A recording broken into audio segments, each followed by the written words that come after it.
హల్లెలూయా.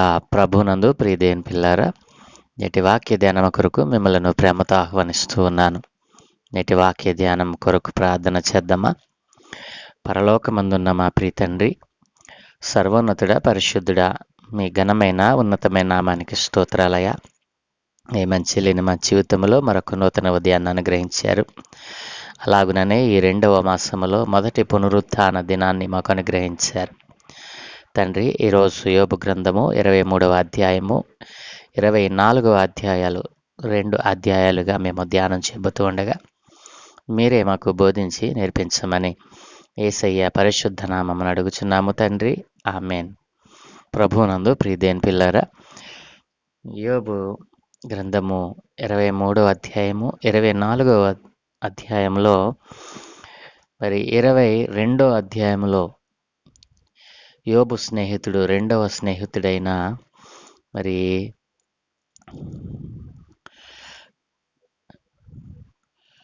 Eliphaz రెండవసారి యోబు స్నేహితుడు ఎలీఫజు రెండవసారి మాట్లాడినటువంటి మాటలకు ప్రత్యుత్తరంగా యోబు 23, 24 అధ్యాయాల్లో తన ప్రత్యుత్తరాన్ని జవాబును ఇచ్చినట్లుగా మనం చూడవచ్చును. మొదటి వచనం నుండి వచన వెంబడి వచ్చిన జ్ఞానాన్ని చేద్దాం. అప్పుడు యోబు ఇలాగున ప్రత్యుత్తరం ఇచ్చాను. నేటి వరకు నేను మొరలిడుచు తిరుగుబాటు చేయుచున్నాను. నా వ్యాధి నా మూలుగు కంటే భారముగా ఉన్నది. ఆయన నివాస స్థానమునొద్ద నేను చేరునట్లుగా ఆయనను ఎక్కడ కనుగొందునో అది నాకు తెలియబడునుగాక. ఆయన సన్నిధిని నేను నా వ్యాధ్యమును విశదపరిచెదను. వాదములతో నా నోరు నింపుకొనెదను. ఆయన నాకు ప్రత్యుత్తరముగా ఏమి పలుకునో అది నేను తెలుసుకొందును. ఆయన నాతో పలుకు మాటలను గ్రహించుకొందును. ఆయన తన అధిక బలము చేత నాతో వ్యాజ్యమాడునా? ఆయన అలాగు చేయక నా మనవి ఆలకించును. అప్పుడు యథార్థవంతుడు ఆయనతో వ్యాజ్యమాడవచ్చును.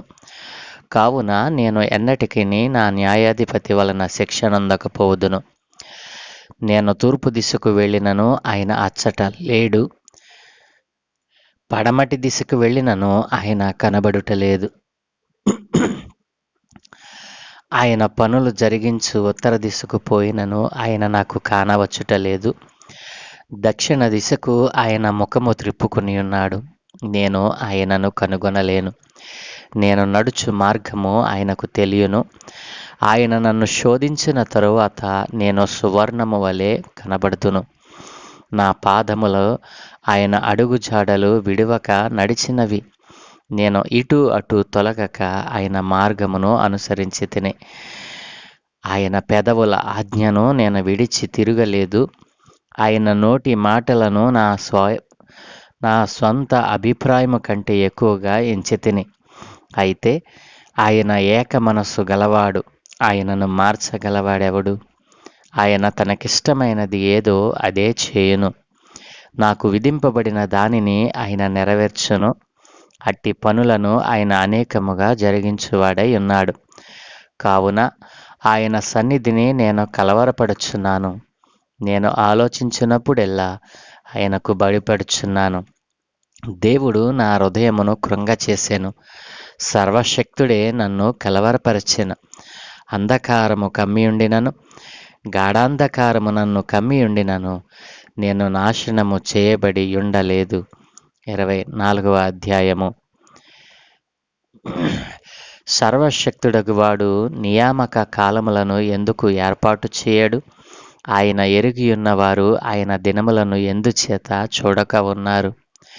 సరిహద్దు రాళ్లను తీసివేయువారు కలరు. వారు అక్రమము చేసి మందలను ఆక్రమించుకొని వాటిని మేపుదురు. తండ్రి లేని వారి గాడిదను తోలివేయుదురు. విధవరాలి ఎద్దును తాకట్టుగా తీసుకొందురు. వారు మార్గములో నుండి దరిద్రులను తొలగించి వేయుదురు. దేశములోని బేదలు ఎవరికిని తెలియకుండా దాగవలసి వచ్చెను. అరణ్యములోని అడవి గాడిదలు తిరుగునట్లు బేదవారు తమ పని మీద బయలుదేరి వేటను వెదుకుదురు. ఎడారిలో వారి పిల్లలకు ఆహారము దొరుకును. పొలములో వారు తమ కొరకు గడ్డి కోసుకొందురు. దుష్టుల ద్రాక్ష తోటలలో పరిగా ఎరుదురు. బట్టలు లేక రాత్రి అంతయు పండుకొనియుందురు. చలిలో వస్త్రహీనులై పడియుందురు. పర్వతముల మీది జల్లులకు తడిసియుందురు. చాటు లేనందున బండను కౌగిలించుకొందురు. తండ్రి లేని పిల్లను రొమ్ము నుండి లాగువారు కలరు. వారు దరిద్రుల యొద్ద తాకట్టు పుచ్చుకొందురు. దరిద్రులు వస్త్రహీనులై బట్టలు లేక తిరుగులాడుదురు. ఆకలిగొని పనలను మోయుదురు. వారు తమ యజమానుల గోడల లోపల నూనె గానుగులను ఆడించుదురు. ద్రాక్ష గానుగులను త్రొక్కుచు ద్రప్పిగలవారయ్యుందురు. జనముగల పట్టణములో మూలుగుదురు. గాయపరచబడిన వారు మొరపెట్టుదురు. అయినను జరుగునది అక్రమమని దేవుడు ఎంచడు. వెలుగు మీద తిరుగుబడువారు కలరు. వీరు దాని మార్గములను గుర్తుపట్టరు. దాని త్రోవలలో నిలువరు. తెల్లవారునప్పుడు నరహంతకుడు లేచును. వాడు దరిద్రులను లేమిగల వారిని చంపును. రాత్రియందు వాడు దొంగతనము చేయును. వ్యభిచారి ఏ కన్నైనను నన్ను చూడదనుకొని తన ముఖమునకు ముసుగు వేసుకొని సంధ్య చీకటి కొరకు కనిపెట్టును. చీకటిలో వారు కన్నము వేయుదురు. పగలు దాగుకొందురు. వెలుగును చూడనొల్లరు. వారందరూ ఉదయమును మరణాంధకారముగా ఎంచుదురు. గాఢాంధకార భయము ఎట్టిదైనను వారికి తెలిసేయున్నది. జలముల మీద వారు తేలికగా కొట్టుకొని పోవుదురు. వారి స్వాస్థ్యము భూమి మీద శాపగ్రస్తము. ద్రాక్ష తోటల మార్గమున వారు ఇకను నడువరు. అనావృష్టి చేతను ఉష్ణము చేతను మంచు నీళ్లు ఎగిసిపోవునట్లు పాతాళము పాపము చేసిన వారిని పట్టుకొనును. కన్న గర్భము వారిని మరచును. పురుగు వారిని కమ్మగా తినివేయును. వారు మరి ఎప్పుడునూ జ్ఞాపకములోనికి రారు. వృక్షము విరిగి పడిపోవునట్లు దుర్మార్గులు పడిపోదురు. వారు పిల్లలు కనని గొడ్రాండ్రను బాధపెట్టుదురు. విధవరాండ్రకు మేలు చేయరు. ఆయన తన బలము చేతను బలవంతులను కాపాడుకొనుచున్నాడు. కొందరు ప్రాణమును గూర్చి ఆశ విడిచినను వారు మరలా బాగుపడుదురు. ఆయన వారికి అభయమును దయచేయను గనుక వారు ఆధారము నొందుదురు. ఆయన వారి మార్గముల మీద తన దృష్టి నుంచును. వారు హెచ్చింపబడినను కొంతసేపటికి లేకపోవుదురు. వారు హీన స్థితిలో చొచ్చి ఇతరులందరి వలె త్రోయబడుదురు. పండిన వెన్నుల వలె కోయబడుదురు. ఇప్పుడు ఇలాగు జరుగని ఎడల నేను అబద్ధికుడినని రుజువుపరచువాడెవడు? నా మాటలు వట్టివని దృష్టాంతపరచువాడెవడు అని యోబు భక్తుడు 2 అధ్యాయాలలో మరి మాట్లాడినట్లుగా మనం చూడవచ్చు. ప్రియదేవుని పిల్లలారా, మరి మొదటిగా చూసినట్లయితే 23వ అధ్యాయంలో మరి యోబు మాట్లాడుతూ అంటూ ఉన్నాడు, యోబు హృదయంలో చెలరేగే ఆ యొక్క ఊహలు, అభిలాషలు, కోరిక ఒకదానికొకటి పొంతన లేకుండా మరి ఇక్కడ ఉన్నట్లుగా మనం చూడవచ్చు. దేవుని సముఖంలోనికి రావడానికి అతడు అర్రులు చాస్తూ ఉన్నాడు. అర్రులు చాచడం అంటే ఏంటండి? ఆయన ఎంతగా ఎదురు చూస్తున్నాడంటే, నేను ఎంత త్వరగా దేవుని సన్నిధికి వస్తే అంత త్వరగా నా యొక్క ఈ బాధ నివారణ అవుతుంది. అసలు ఈ ఉపద్రవానికి, నాకు కలిగిన ఈ శ్రమకు కారణం ఏమిటో నాకు తెలుస్తుంది అని యోబు యొక్క హృదయంలో ఉన్నటువంటి ఆలోచన, మరి మనస్సు తపించేది దాని కొరకే. దేవుని పిల్లలారా, మూడవ వచనంలో ఇదే విషయం మనకు మరి కనబడతా ఉంది. ఆయన నివాస స్థానమునొద్ద నేను చేరునట్లుగా ఆయనను ఎక్కడ కనుగొందునో అది నాకు తెలియబడును గాక అనేటువంటి మాటలో ఉన్నటువంటి అర్థము అదే. యోబు హృదయములో దేవుని యొక్క సముఖంలోనికి నేను వెళ్ళాలి, నేను దేవుని దగ్గరికి వెళ్తేనే కానీ నాకు ఈ బాధ నివారణ కాదు అని ఆయన సన్నిధిలో నేను నిలబడాలి. ఆయనతోనే నా మాటలు, నా యొక్క హృదయ వేదన చెప్పుకోవాలనేటువంటి మరి విషయాన్ని 3వ వచనంలో తెలియజేస్తా ఉన్నాడు. తనలో తనకు దేవుని గురించి అధిక భయము ఉంది అని 15, 16 వచనాల్లో ఆయన మాట్లాడుతూ అంటూ ఉన్నాడు. దేవుని గురించిన అధికమైన భయము, దేవుని గురించిన భయం కాదండి, అధికమైన భయం. దేవుడంటే భయమును మరి కలిగి ఉన్నటువంటి వ్యక్తిగా యోబు ఇక్కడ మాట్లాడుతూ ఉన్నాడు. 15, 16 వచనాల్లో, కావున ఆయన సన్నిధిని నేను కలవరపడుచున్నాను, నేను ఆలోచించినప్పుడెల్లా ఆయనకు భయపడుచున్నాను. ఆలోచనలో కూడా ఆయనకు భయపడతా ఉన్నాడు. ఆయన సన్నిధిని మరి ఆయన సన్నిధికి వెళ్ళినప్పుడు కూడా ఆయన, ఒకవేళ నేను నా ప్రవర్తన ద్వారా నా దేవునికి వ్యతిరేకమైన కార్యం చేస్తానేమో అని తన ఆలోచనలో కూడా, తన తలంపుల్లో కూడా ఆయనకు భయపెడతా ఉన్నాడు భక్తుడైన యోబు గారు. దేవుడు నా హృదయమును కృంగజేసాను, సర్వశక్తుడే నన్ను కలవరపరిచెను. దేవుడు తప్ప మరెవ్వరు కూడా మరి ఎట్టి కార్యాలు జరిగించలేరు. ఆయన పట్ల భయమును, భక్తి కలిగిన వారి జీవితంలో ఎంత ఉపద్రవాన్ని కలిగించటానికి ఆయనకి ఇష్టమైంది కనుకనే ఆయనే మరి దీనిని జరిగించగలడు అని దేవుని గురించిన భయముతో ఆయన మాట్లాడిన మాటలు 15, 16 వచనాల్లో మనం చూడవచ్చును. తనను తాను సమర్థించుకుంటూ దేవునితో వాదించి నిర్దోషిని అనిపించుకోగలనని అతనికి గట్టి నమ్మకం ఉంది. ప్రియదేని పిల్లరా, 4వ వచనము 4 నుండి 7వ వచనములలో మనకు కనపడుతుంది. ఆయన సన్నిధిని నేను నా వ్యాధ్యమును విశదపరిచెదను, వాదములతో నా నోరు నింపుకొనెదను. ఆయన నాకు ప్రత్యుత్తరముగా ఏమి పలుకునో అది నేను తెలుసుకొందును. ఆయన నాతో పలుకు మాటలను గ్రహించుకొందును. ఆయన తన అధిక బలము చేత నాతో వ్యాజ్యమాడునా, ఆయన అలాగు చేయక నా మనవి ఆలకించును. అప్పుడు యథార్థవంతుడు ఆయనతో వ్యాధ్యమాడవచ్చును. కావున నేను ఎన్నటికి నా న్యాయాధిపతి వలన శిక్ష నొందకపోదును అని మరి దేవుని పట్ల తనకున్నటువంటి నమ్మకాన్ని యోబు భక్తుడు ఇక్కడ గట్టిగా తెలియచేస్తా ఉన్నాడు. దేవుడు సర్వశక్తి కలిగిన వాడు. ఆయన ఎదుట నిలవటం కంటే నాకు ఇంకా భాగ్యమేముంది? ఆయన ఎదుట నిలబడితే నా యొక్క నిర్దోషత్వము నిరూపించుకోగలను. ఆయనే దానిని మరి స్వయంగా దానిని స్థాపించగలడు అని యోబు గట్టి నమ్మకంతో ఉన్నాడు. అయితే తన దోషరాహిత్యముతో నిమిత్తం లేకుండా దేవుడు తనను బాధలు పెడుతూనే ఉంటాడని అతని అభిప్రాయాన్ని 13, 15 వచనాల్లో మరి తెలియచేస్తూ ఉన్నాడు. దేవుడు తన దోషరాహిత్యంతో నిమిత్తం లేకుండా తనను బాధలు పెడతాడు, ఆయనే ఆ బాధల నుండి విడిపిస్తాడు అని ఇక్కడ యోబు మరి అభిప్రాయపడతా ఉన్నాడు. ప్రియదేని పిల్లలారా, మరి నమ్మకము భయము, నిబ్బరము, సందేహము, వీటి మధ్య మరి యోబు కొట్టుమిట్టు ఆడుతున్నట్లుగా మరి ఇక్కడ మనకు ప్రధానంగా కనిపించే అంశం ఒకటే. మరి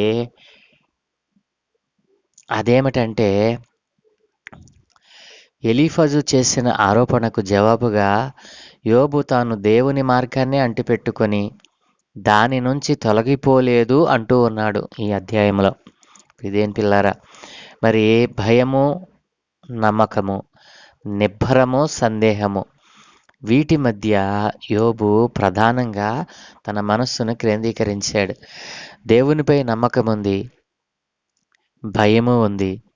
ఇంకొకటి, దేవుడు నన్ను పైకి లేపుతాడు, ఆయన నన్ను స్వస్థపరుస్తాడు, నన్ను నలగకొట్టినా ఆయన నన్ను మరి సువర్ణంగా మారుస్తాడు. నేను ఒకవేళ ఇప్పుడు నశించిపోతున్నానేమో, ఒక దినం ఉంది, ఆ దినాన నేను మరి గొప్ప స్థితిలోనికి మళ్ళీ నేను వెళతానన్నటువంటి నిబ్బరము ఉంది, కొంత సందేహము కూడా ఉంది. దేవుని పట్ల నేను ఎంత భక్తిని కలిగి ఉంటే దేవుడు నాకెందుకు ఇంత శిక్షణ ఇచ్చాడు అనేటువంటి సందేహము. ఇట్లాగున దేవునిపై నమ్మకము ఉంది, దేవుడంటే భయము ఉంది, దేవుడంటే నిశ్చయత ఉంది. నేను మరి గొప్ప స్థితిలోనికి వెళతా, ఇప్పుడు నేను నేను కృషిస్తూ ఉన్నాను, కృంగి ఉన్నాను. ఒకానొక దినాన నేను ఆనందముతో, సంతోషముతో మరలా నా పూర్వస్థితిని నేను పొందుకోగలనని నిర్భరము ఉంది. ఒక ఒక పక్క సందేహము కూడా ఉంది. వీటి మధ్య యోబు కొట్టుమిట్లాడుతూ ఉన్నప్పుడు స్నేహితులు వారి మాట్లాడినటువంటి ఆరోపణలకు జవాబుగా తాను దేవుని మార్గాన్ని అంటిపెట్టుకుని ఉంటానని, దాని నుంచి తొలగిపోలేదు అని మరి 10వ వచనము మరి 12వ వచనంలో ఆయన మాట్లాడుతూ అంటూ ఉన్నాడు. ఏమంటున్నాడో తెలుసా? 10వ వచనం, నేను నడుచు మార్గము ఆయనకు తెలియను, ఆయన నన్ను శోధించిన తరువాత నేను సువర్ణము వలె కనబడదును. దేని పేర్లు ఎంత చక్కని మాట యోబు భక్తుడు మాట్లాడుతూ ఉన్నాడో. నేను నడిచే మార్గము నా దేవునికి తెలియను. ఆయన సర్వశక్తి కలిగిన దేవుడు, అన్నిటినీ ఆయన చూచేటువంటి వాడు. నా నడక ఆయనకు తెలుసు, నా మనస్సు ఆయనకు తెలుసు, నా హృదయము ఆయనకు తెలుసు, నా భక్తి, నా భయము అంతా ఆయనకు తెలుసు. ఆయన నన్ను శోధించిన, ఇప్పుడు నన్ను ఆయన శోధనలో ఉంచాడు. కానీ ఒకానొక దినాన్న నేను రెట్టింపు ఆశీర్వాదాన్ని పొందుకోగలను. నా శోధనను, నా వేదనను ఆనందకరముగా, నా ఏడుపును సంతోషముగా మార్చగలడు. ఆయన నన్ను శోధించిన తరువాత సువర్ణం వల్లే కనపడతాను. నా పాదములు ఆయన అడుగుజాడలు విడువక నడిచినవి. నేనెప్పుడు కూడా ఆయన మార్గమును తప్పి తిరిగిన వాడను కాదు.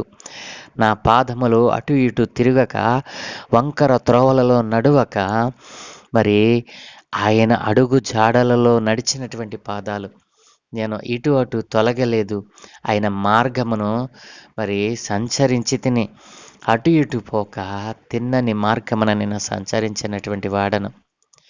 కాబట్టి దేని పేరు ఎంత ఉన్నతమైన మాటలు ఆయన పలుకుతా ఉన్నాడు.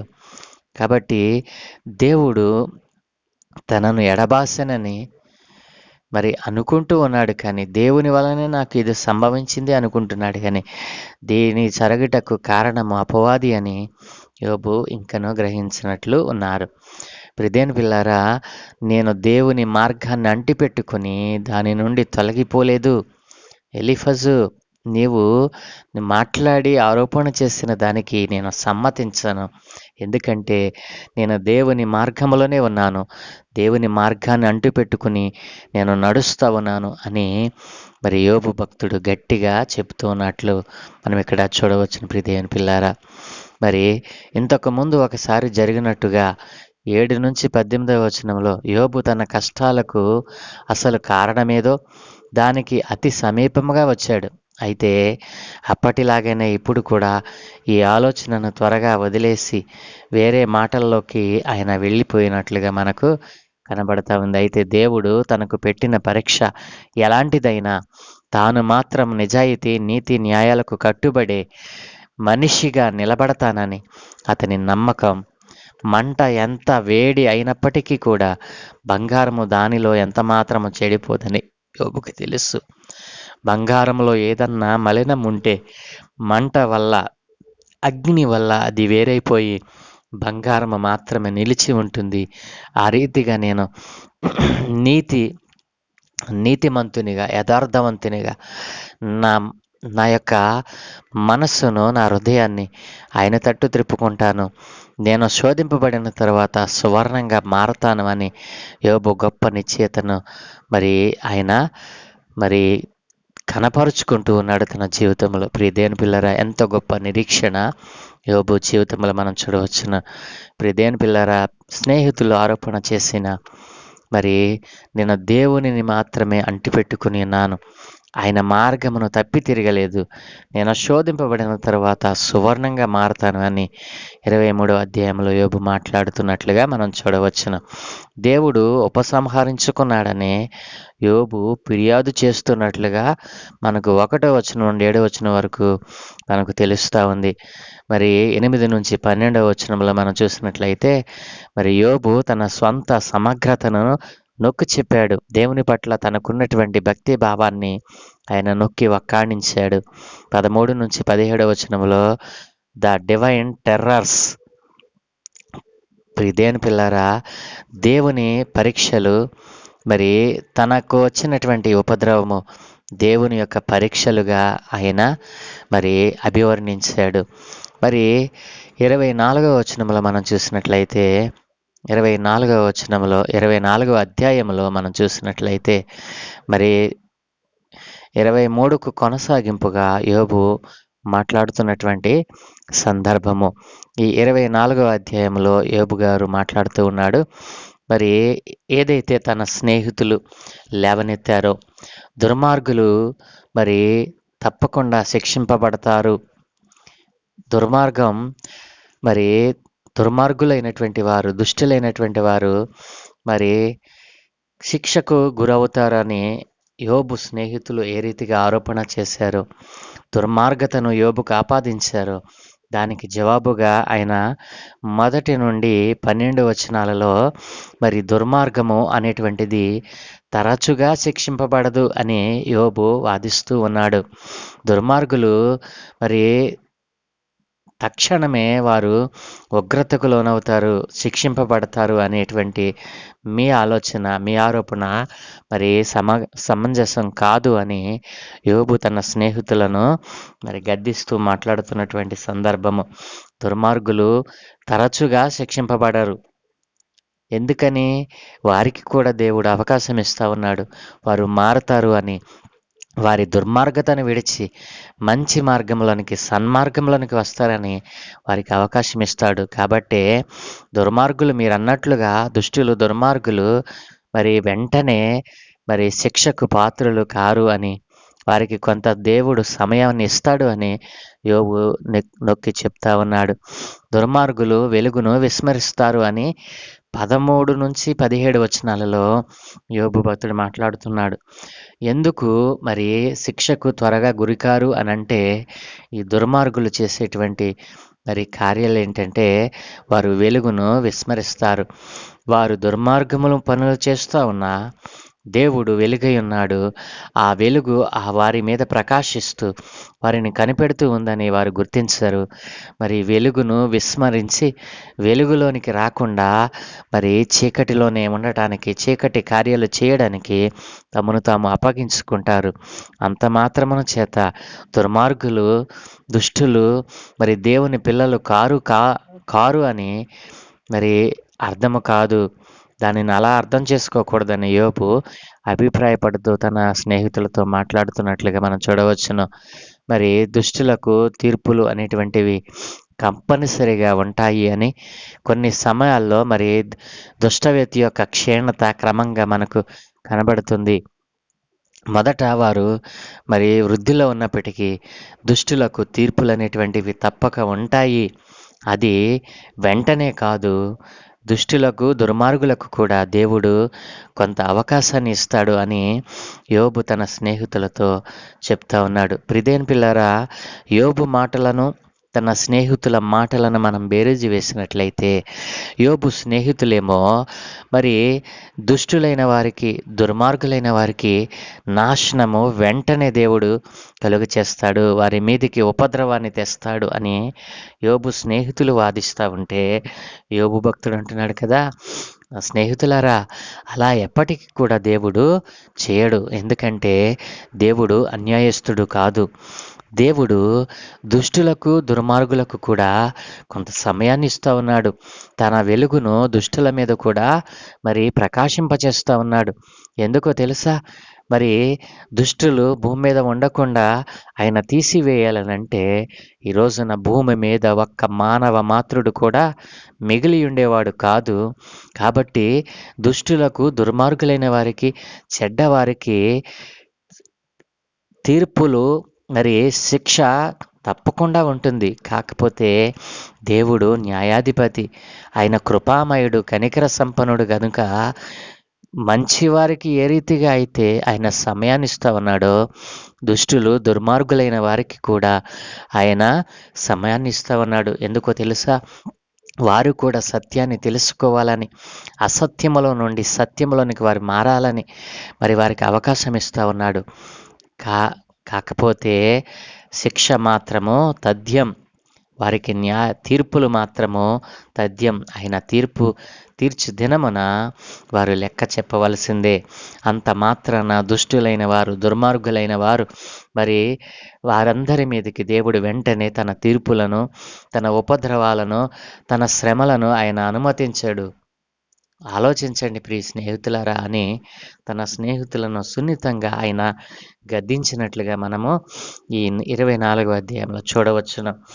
మరి 23వ అధ్యాయంలోనైతే 23వ అధ్యాయంలో తన్ను తాను దేవునికి ఎంత దగ్గరగా చేసుకున్నాడో, తాను దేవుని మార్గం నుండి తొలగలేదు అని తన్ను తాను కనపరుచుకున్నటువంటి సందర్భము.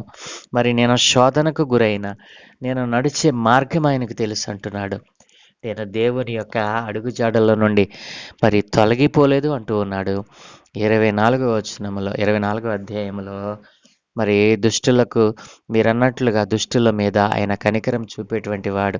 వారికి కొంత సమయాన్ని ఇస్తాడు, వెంటనే వారిని శిక్షకు పాత్రులుగా చేయడు అని ఈ 23, 24 అధ్యాయాలలో యోబు భక్తుడు మరి తన ఉద్దేశాన్ని, తన ప్రత్యుత్తరాన్ని చెప్పినట్లుగా మనం చూడవచ్చు. ఎంత గొప్ప నిరీక్షణ అండి!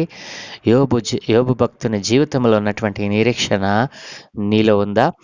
నేను నడుచు మార్గము నా దేవునికి తెలియను అని నీవు ఎరిగి ఉన్నావా? నేను క్షోధింపబడిన తరువాత, నా శ్రమలు నేను అనుభవించిన తర్వాత నేను బంగారము వలె మారతానన్నటువంటి నిరీక్షణ నీలో ఉందా? యోబు భక్తుని జీవితంలో ఎంత గొప్ప నిరీక్షణ! నేను నడుచు మార్గము నా యేసుకు తెలుసును. నేను శోధింపబడిన తర్వాత సువర్ణము వలె మారతానన్నటువంటి ఆ నిరీక్షణ, ఆ గొప్ప మనస్సు, ఆ గొప్ప తలంపు, ఆ గొప్ప మరి దేవుని పట్ల నిబద్ధత నీకుందా? ఈ రోజున యోబు భక్తుడు ఏ రీతిగా వివరణ ఇస్తా ఉన్నాడో, దుష్టుల పట్ల ఆయన ఉద్దేశం ఏమిటో, మరి దుర్మార్గుల పట్ల, చెడ్డ మనస్సు కలిగిన వారి పట్ల యోబు ఉద్దేశము వేరు, తన స్నేహితుల ఉద్దేశము వేరు. ప్రియ దేవుని పిల్లారా, ఈ రెండిటిలో దేవుడు దేనిని మరి ఆమోదించాడో తెలుసా? యోబు భక్తుని జీవితాన్ని మాత్రమే, యోబు ఆలోచనలు మాత్రమే, యోబు యొక్క జవాబులను మాత్రమే ఆయన అంగీకరించాడు. తన స్నేహితుల జవాబులను ఆయన కొట్టివేశాడు. కాబట్టి యోబు భక్తుని జీవితంలో ఉన్న ఈ నిరీక్షణ నీవును కలిగి ఉండాలని. ఒకవేళ నీవు శోధనలో ఉన్నావేమో, వేదనతో కుంగిపోయి ఉన్నావేమో, భయపడకు. నీవు దేవుని మార్గమున తిన్నగా నడువు. నీవు శోధింపబడిన తర్వాత నేను సువర్ణంగా మారతానని నిరీక్షణ కలిగి ఉండు. దేవుడు నీ జీవితంలో గొప్ప కార్యమును చేయటానికి మరి ఆయన ఆతురపడుతున్నాడు. నిన్ను ఆశీర్వదించాలని, అభివృద్ధిలోనికి తీసుకువెళ్ళాలని యోబు భక్తుని జీవితంలో నుండి అనేక పాఠాలు నేర్పిస్తూ ఉన్నాడు. ఆ రీతిగా ప్రభు మీ కుటుంబాలలో గొప్ప కార్యములను చేయనుగాక. అట్టి గొప్ప నిరీక్షణ మీకును సర్వలోక పరిశుద్ధులకును మరి ఇచ్చునుగాక. ప్రార్థన. సకల ఆశీర్వాదముల కారణభూతుడైన తండ్రి, మా మంచి దేవా, మీ ఘనమైన ఉన్నతమైన నామానికి స్తోత్రాలయ్యా. మా జీవితంలో 2వ నెలలో మొదటి పునరుద్ధాన దినంలో మేము పాలు పొందడానికి ప్రవేశించడానికి అనుమతినిచ్చారు. యోబు భక్తుని జీవితంలో నుండి యోబు గ్రంథం 23, 24 అధ్యాయాలలో నీవు మాట్లాడినటువంటి, నీవు గ్రంథస్థం చేయించినటువంటి మాటలు యోబు భక్తుని జీవితంలో ఎంత నిరీక్షణ ఇదిగో నేను నడుచు మార్గము నా దేవునికి తెలుసు. నేను శోధింపబడిన తర్వాత సువర్ణంగా మారతాను. ఈ శ్రమలు, ఈ బాధలు కొద్ది దినములే అని నీ భక్తుడు నీ పట్ల చూపిన నిబద్ధత, నీ పట్ల కలిగి ఉన్న ఆయన నిరీక్షణ ఎంత గొప్పదో. ఈ రోజున నిరీక్షణ లేక శ్రమ వచ్చిందని, బాధ వచ్చిందని నీ నామాన్ని దూషించి నేను దూరం చేసుకున్న వారు అనేక మంది ఉన్నారయ్యా. కానీ యోబు భక్తుడు మరి ఒక ప్రక్క తన స్నేహితులు తమ మాటల ద్వారా గుచ్చి నాయన వేదనలకు గురి చేస్తూ ఉంటే, తన బాధను అధికం చేస్తూ ఉంటే, కానీ అంత వేదనలో కూడా నాయన నీ పట్ల తనకున్న నమ్మకాన్ని గట్టిగా పట్టుకున్నాడు యోబు భక్తుడు. ఈ రోజున ఆ రీతిగా నాయన యోబు భక్తుడు ఏ రీతిగా అయితే నిరీక్షణ కలిగి ఉన్నాడు, నీ యందు నిలిచి ఉన్నాడు, యథార్థతను వదలకు ఉన్నాడు నాయన, అలాగున నీ పిల్లలైన వారు కూడా నీ యందు నిలిచి ఉండి నీవు చూపిన నిబద్ధత, నీవు చూపిన భక్తి ఆయన నీవు చూపిన యథార్థత, నీతి, న్యాయములను కలిగి ఉండుటకు అయా ఇదిగో తండ్రి అనేక మందిని నీవు ఆయత్తపరచమని, నీ నామం ఎరగకుండా నైనా ఇదిగో తండ్రి దుష్టులకు ఏ రీతిగా అయితే నీవు వెలుగును ప్రసరింప చేస్తూ ఉన్నావో, వారు మారటానికి సమయాన్ని, అవకాశాన్ని ఇస్తూ ఉన్నావో, ఆ విషయాన్ని నాయన తెలుసుకున్న వారు తెలియని వారికి తెలియచేసేటువంటి భాగ్యం అనుగ్రహించండి. నీ సువార్త సకల జనులకు ప్రకటింపబడినట్లుగా అనేక విధములుగా నాయన నీ సువార్త వెళ్ళినట్లుగా సహాయం దయచేసి యోబు భక్తుని జీవితంలో ఉన్న నిరీక్షణ మాకునో దయచేయమని ఈ దినం మేము చే పనులన్నిటి మీద మీ కనుదృష్టి ఉంచి మీ దూతల కాపుదలు అనుగ్రహించి మీరే మహిం పొందుకోమని యేసయ్య దివ్యనామమున ప్రార్థించి వేడుకుంటూ ఉన్నాము తండ్రి. Amen, amen, amen.